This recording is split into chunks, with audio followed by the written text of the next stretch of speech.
Yeah, I think Eamon Javers has some more color from the White House on this brewing rivalry. Eamon.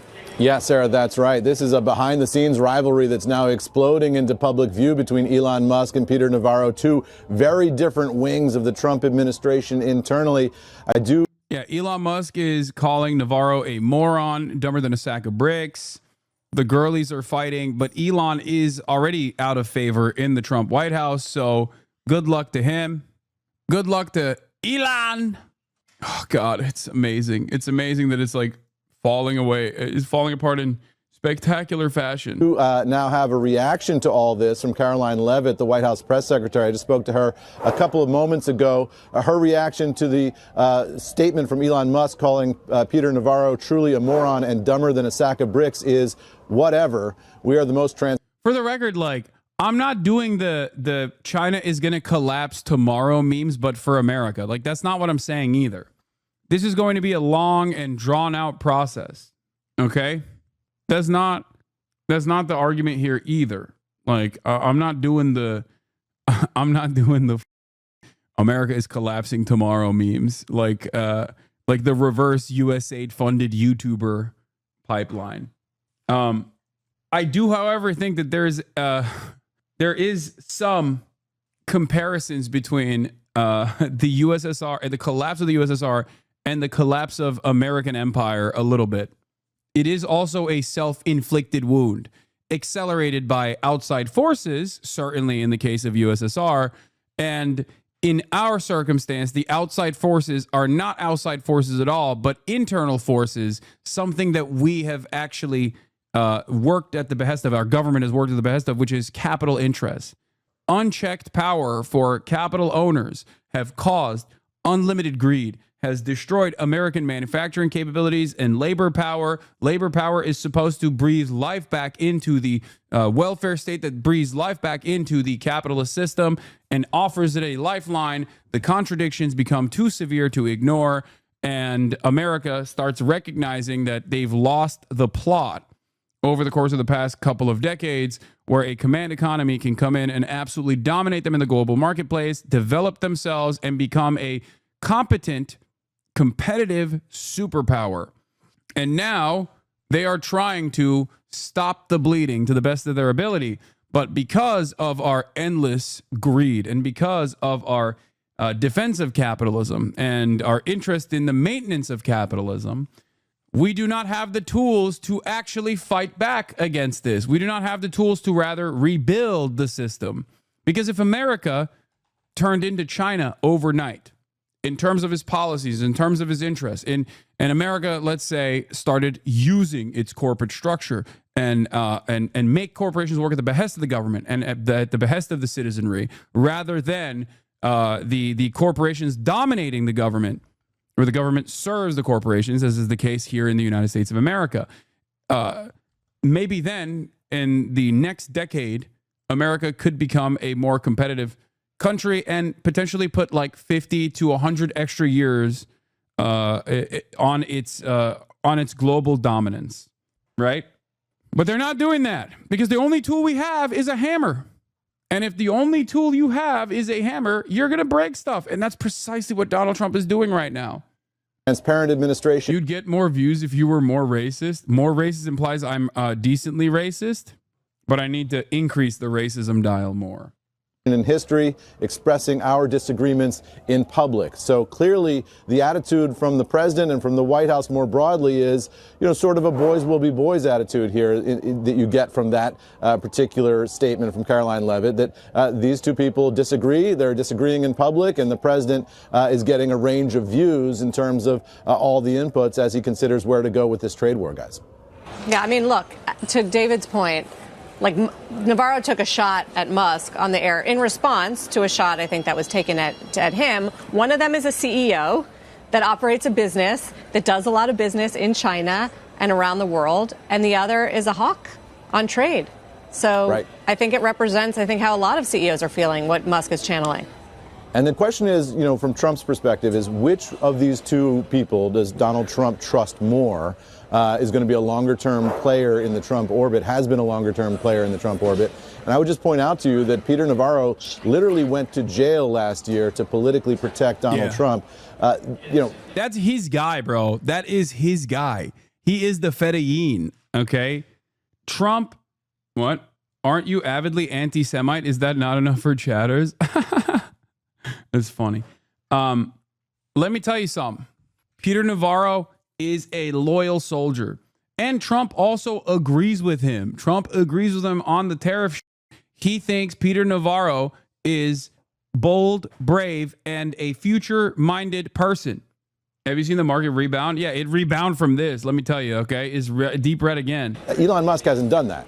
Elon Musk has been here for a couple of months. He's been very close to the president over those couple of months. But the Navarro relationship with Trump is longer standing. Yeah, I know. This is what caused him. This is why Elon called Peter Navarro a moron. The girlies are fighting. This is what Navarro said. Also known as Peter Navarro, also known by the anagram fake name. What was it? Ron Vera. Okay, that's right. Peter Navarro, also known as Ron Vera. Very famous analyst Ron Vera. Okay. Heavily featured in all of Peter Navarro's books as a China expert. I'm, of course, referencing Elon called Navarro R-wordo. Wait, what? R-wordo? When it comes to tariffs and trade, we all understand in the White House, and the American people understand that Elon's... He called him, what, retordo? What the He said Peter Retardo? What the dude, bro, you're 60 years old. What are you doing? This is the wealthiest man, one of the most powerful individuals on the planet, dude. Holy moly. Holy Toledo. Yeah. Dog 3 and Retardio has hit the timeline. A new coin. A new Retardio coin is coming out, okay? A new cryptocurrency. This time, Peter Retardio. Retordo, or whatever the it's called. This is so ridiculous, dude. A car manufacturer, but he's not a car manufacturer. He's a car assembler in many cases. If you go to his Texas plant, a good part of the engines that he gets, which in the EV case is the batteries, come from Japan and come from China. The electronics. I'm not going to lie. This is the first time it's been kind of funny, but because of how stupid it is, okay? Like just so deeply unserious that a 60-year-old man is saying this. That's crazy. That's like, what are we doing? This is so insanely childish, dude. Oh my God. The most powerful man in the world who can't get past Act 1 in Path of Exile 2 and must pay a Chinese peasant. Also, before people get mad at Elon, I mean, he literally is neurodivergent. Okay. It's his word. He likes to use it a little too much, but it is his word. Okay. What am I supposed to do as an outsider looking in? What am I supposed to do? You know what I mean? This guy, I can't tell him not to say it. He has the pass. Okay. Come from Taiwan. The tires come. What we want, and the difference is in our thinking and Elon's on this, is that we want the tires made in Akron. We want the transmissions made in Indianapolis. We want the engines made in Flint and Saginaw, and we want the cars manufactured here. It's like this business model where... Bro, if I hit 127 on the autism test, Elon probably broke the scale. Okay, calm down. BMW and Mercedes come in to Spartanburg, South Carolina, and have us assemble German engines and Austrian transmissions.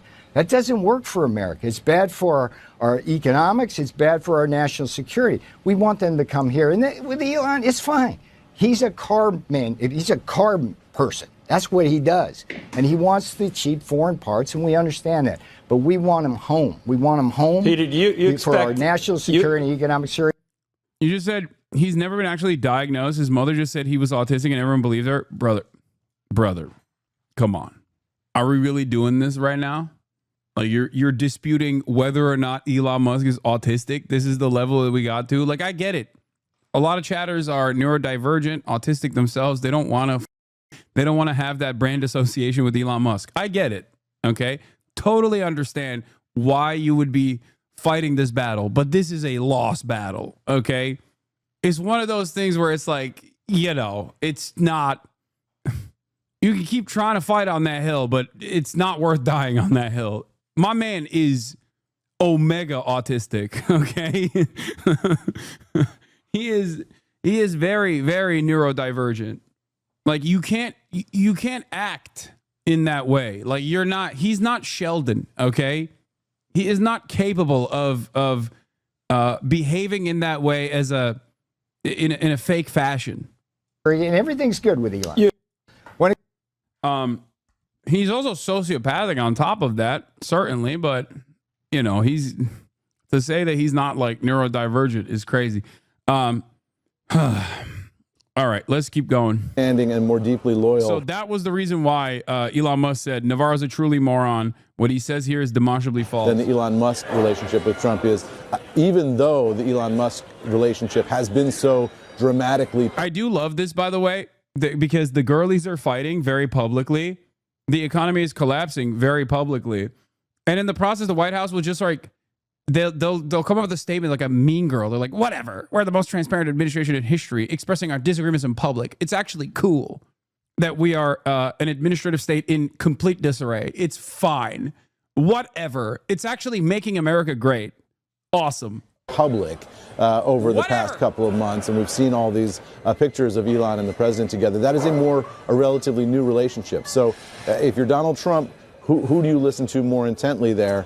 Is it Musk or is it Navarro? Of course, Trump has enormous respect for Musk, his history of building companies, and his wealth as well. And his wealth and the money that has obviously been contributed to both support his campaign and other Republicans around the country as well. Yes. Eamon, everybody I have spoken to, again, close to Musk indicates that when you see the two together, you really, not many get to fly on the helicopter to Air Force One, but Musk does. I don't know if you've heard the same, but they, because you're always looking for that. I've been asking, well, aren't they going to at some point end up fighting with each other? And the answer has been uniformly no. Not if you see them together. So I'd be very curious as well. Eamon's point is a good one in terms of if there is somebody to side with, which way do you go here?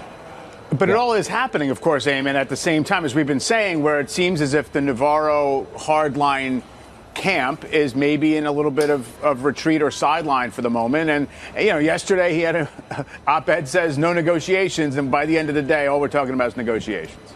Yeah, exactly. And the White House saying, well, at the time Navarro wrote that statement, that was the operating principle here at the White House. And maybe that's shifted a little bit. Clearly over the past, I would say, 12, not quite 24 hours, the Navarro wing has been a little bit in retreat here at the White House. Navarro on CNBC yesterday morning saying, this is not a negotiation, laying out a vision of tariffs as more of a permanent economic state of affairs. Then you had Trump is not very loyal to his friends. He's not known for that, but he is loyal to one thing, and that is the almighty dollar. Anybody that puts it in his pockets, he will serve, okay? He will be a servile little piggy to you, okay? He will. And Elon clearly has a lot of it and is willing to give a lot of it, okay? He is spending a lot. So I would say this is a match made in heaven. That's the only thing that's kept him around, regardless of his major L's here. The Treasury Secretary putting out this statement that he was negotiating with the Chinese at the president's direction, indicating that it very much is a negotiation. And the president sort of waffling on all this in the Oval Office, saying, you know what, it can be both. It can be both a negotiation and a permanent state of affairs. And so I think this goes back to, this discussion last week in the market of, whether or not April 2nd would be a clearing event for the markets and we would now get certainty. Clearly this is going to be an ongoing process. There are going to be negotiations. There are going to be levers pulled by this White House. Things are going to fluctuate up and down, and that will, my guess is, just my analysis and nothing more than that, is that will last throughout the president's term, because the president likes tariffs. He likes the unilateral control. He likes the ability of the tariffs to force countries and companies to come to the Oval Office and offer him deals. You heard Scott Besson talking about, we'll see what these other countries have to offer. The president sees that as him being in the driver's seat economically and then being able to carve out a deal in each case that's best for American workers. And they're very much focused here on workers, not on markets. Well, they are being transparent, even when they're fighting, to Levitt's point. That's happening. More palace intrigue, I guess. Thank you, Eamon Jabbers. You bet. I think one of the funniest parts about this, by the way, within the conservative media sphere, is that the more these guys hit this note, the more they make the economy scream, the more Fox News and all of the adjacent, like, independent right-wing content creators as well, that get their notes from the admin, that try to run defense for the admin, focus on random irrelevant like trans people. Okay? I think it will get to a point where even the dumbest of our citizens will start recognizing that maybe it's not time to talk about trans people. Okay? Maybe it's time to talk about the economy a little bit and how much their 401ks have gotten punished in the process, or what will happen to prices due to the ways in which this administration is moving, due to the tariffs that they're slapping onto everything. Okay? And the reason why I'm bringing this up is because while this is what's going on, here's Joe Weisenthal dunking on David Sack saying Black Monday hoax is over because the market rebounded. Turns out, not that much. Markets peaked exactly 20 minutes later. Jim Cramer, better watch out. There's a new anti-profit in town, says Craig Herring.